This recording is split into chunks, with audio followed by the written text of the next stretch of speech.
மேஷம். மேஷராசிக்காரர்களுக்கு நல்ல மாற்றங்கள் இருக்கக்கூடிய அற்புதமான மாதமாக இந்த மாதம் இருக்கும். ஒரு முன்னேற்றம் இருக்கும், ஒரு திருப்பு முனைகள் இருக்கக்கூடிய அமைப்புகள் உண்டு. என்ன அப்படின்னு பாத்தீங்கன்னா, முதல் பகுதி 15ஆம் தேதிக்கு பிறகு 15ஆம் தேதி போகல, அதாவது 2 வாரத்திற்கு பிறகு செவ்வாய் உங்களுடைய ராசியை பார்க்கக்கூடிய தன்மை மற்றும் குருவின் பார்வையில் வர்றார். முதல் 10 நாள் 15 நாள் கொஞ்சம் ஒரு மாதிரியாக இருந்தாலும் கூட பிற்பகுதி நாட்கள் 15 நாட்கள் தொட்டது துளங்கக்கூடிய எல்லாம் கிடைக்கக்கூடிய நல்ல அமைப்பு இப்போது மேஷராசிக்காரர்களுக்கு உண்டுங்க. பரவலான கிரக அமைப்புகள் எல்லாமே கொஞ்சம் சாதகமான அமைப்புல தான் இருக்கு. 7.5 சனி நடக்குதே அப்படின்னு பார்த்து கண்டிப்பாக கவலைப்பட வேண்டாம். ஒரு விரயம் போன்ற ஒரு அமைப்புகளை தான் 7.5 சனி கொடுக்குமே தவிர பெரிய அளவில் சோதனைகளை கண்டிப்பாக இப்போது கொடுக்காது.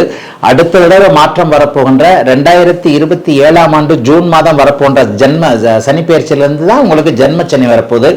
ஆகவே மேஷராசிக்காரர்களுக்கு 15ஆம் தேதிக்கு பிறகு ராசிநாதன் செவ்வாய் குருவின் பார்வையில வர்றதுனாலையும் அடுத்தடுத்து யோக அமைப்புகள்ல முதல்ல 5ஆம் இடத்துல இருக்கக்கூடிய சூரியன், அதுக்கப்புறம் 6ஆம் இடத்துல வர்றாரு.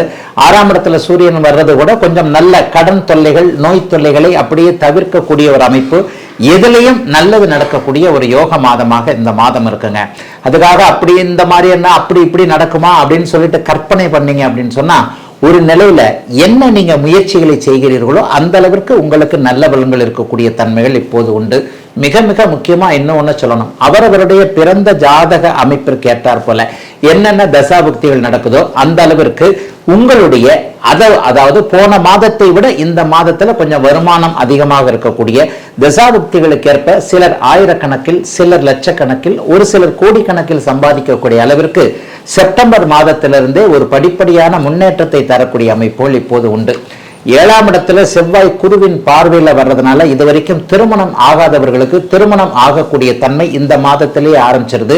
இந்த வருஷ கடைசிக்குள்ளேயே திருமண உறுதி போன்ற நிச்சயார்த்த நிகழ்வுகள் அடுத்த வருஷம் ஆரம்பத்துல தை மாதத்திலிருந்து சித்திரை மாதத்திற்குள்ள இளைய பருவத்தினருக்கு கல்யாணம் ஆகக்கூடிய அமைப்பு மிக பிரகாசமாக இருக்கிறது.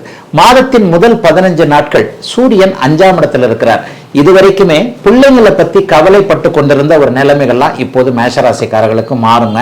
தூர இடத்துல இருக்கக்கூடிய பிள்ளைங்க என்ன பண்றாங்களோ ஏது பண்றாங்களோ, குடும்பத்துல பிள்ளைக்கு கல்வியில படிப்புல இன்ட்ரெஸ்ட் எல்லாம் போச்சு, வேலை செய்யறதுல இன்ட்ரெஸ்ட் இல்லை, அல்லது பிள்ளைக்கு வேலையில நல்ல விதமான அமைப்புகள் இல்லை, பிள்ளைக்கு தொழில் வியாபாரம் போன்றவைகள் நல்லா இல்லை, இந்த மாதிரியாக பெற்ற பிள்ளைகளின் மீது ஏதேனும் ஒரு நிலையில கவலைகளை கொண்டிருப்பவர்களுக்கு மாதத்தின் முதல் 15 நாட்களுக்குள்ளேயே அந்த கவலைகள் விலகக்கூடிய தன்மைகள் உண்டு. அதற்கடுத்து 5 நாள் கழிச்சு பாத்தீங்கன்னா குழந்தைகளால நல்ல செலவுகள் வரக்கூடிய தன்மைகள் இருக்குங்க.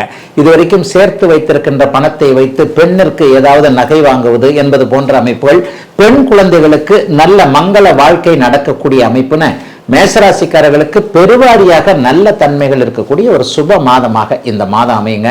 கஷ்ட நஷ்டங்களை பெருசா கண்டிப்பாக சொல்ல முடியாத அளவிற்கு இயல்பாகவே நல்லவைகள் நடக்கக்கூடிய சுப மாதம் இந்த மாதம்.